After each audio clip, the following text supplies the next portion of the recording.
Get ready for your daily dose of marketing strategies and tactics from entrepreneurs with the guile and experience to help you find success in any marketing capacity.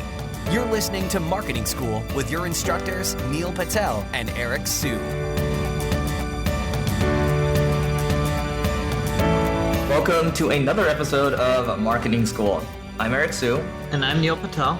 And today we're going to talk about what a PBN is. So a PBN is a private blog network, and it's something that used to be really effective in the SEO space where you would basically have a bunch of sites. Ideally, they're on different, linking route or C blocks, we should call them. So they're on different areas that are hard to trace. And then basically you're creating a link network where you're able to basically drive these links back to your money sites and have them rank higher. Now, this used to also work really well with even spammy looking sites. Basically, you can buy like expired domains. You can cross-link them if you want, but ideally you're trying to, build these sites up, build links towards them, and leave as little as a footprint as possible, so Google isn't going to catch you and torch you. Now, one of the most popular PBNs, well, I shouldn't call it a PBN, we should just call this a blog network, was Build My Rank. This was a couple years ago, and people would go to sites like Build My Rank, pay them a monthly fee, and then use their link networks to drive links to their sites, and it would work really, really well. And these people thought that,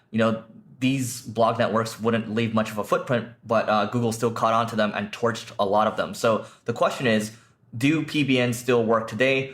They used to be really effective in the past. Neil, what are your thoughts around PBNs? Yeah, they still work today. I see a lot of people using them that I know personally. I don't recommend using them. I still think it's a short-term strategy.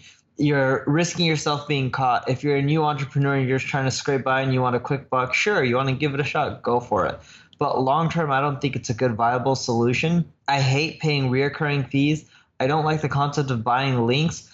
Why not just purely focus on one thing, creating an amazing site, amazing experience, and eventually you'll rank in the long run. Like, I've seen people do PBNs and then they get banned and they're like, oh crap, my business was doing millions of dollars. Now it's doing, $100,000. It's like, that's your fault for taking that risk. You knew what you were getting into.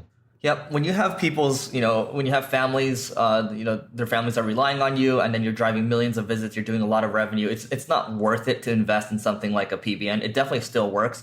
As a matter of fact, if you look at viperchill.com, that's Glenn Ossop's blog, he talks about how effective PBNs are today. And as a matter of fact, I'm not going to do any outing right here, but I searched for SEO related keyword yesterday. I was just looking around, and the top ranked site, I was looking at the link profile. Guess what? It's all dirty links, and it's related to a PBN. How do I know that? It's because I was watching some random webinar late at night. So I was being a nerd about it, and then this stuff clearly works. But you might as well, if you're gonna do this stuff, like instead of trying to wiggle around and build all these, try all these tactics that might get you in trouble, you might as well play the long game anyway, and you might as well invest a little more money, and that way, you feel like you're doing the right thing, you feel like you're building value for the long term. So Neil, when it comes to PBNs, do you know how much these things typically cost? I know Build My Rank was like, it could go anywhere from a couple $100 to a couple thousand.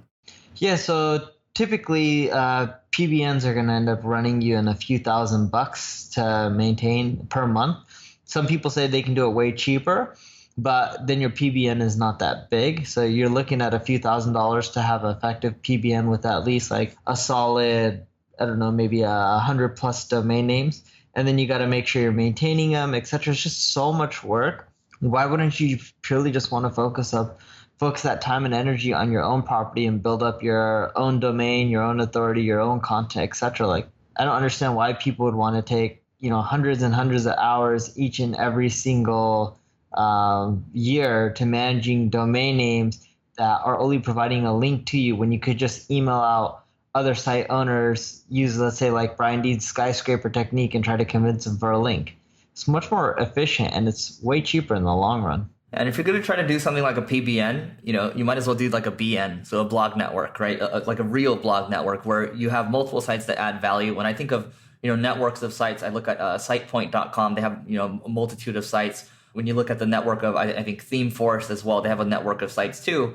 I know one of the sites that Glenn called out, I don't think they've gotten in trouble yet, but that's a good example too. If you want to search for PBN, just put in PBN Viperchill. You should be able to find that blog post and get a little more in-depth case study there to take a look at. But if you're going to do a blog network, you might as well do it that way and then build for the long term. So Neil, anything else to add to this episode? No, just try avoiding PBNs at all costs. I know some people say they're great and they can show you amazing results that they've gotten, but if you're in the churn and burn game, sure, try it. If you're in a long-term business type of mentality and you want to create something that's sustainable in the long run, then stay away from it. Always think about like the black hat stuff. Think about how you can do it in a white hat way, because oftentimes the black hat stuff it can be pretty innovative. That's why I like looking at the black hat stuff and then think about how I can spin it the other way. So that's it for today's episode, I guess, and we'll see you tomorrow. This session of Marketing School has come to a close. Be sure to subscribe for more daily marketing strategies and tactics to help you find the success you've always dreamed of. And don't forget to rate and review so we can continue to bring you the best daily content possible. We'll see you in class tomorrow, right here on Marketing School.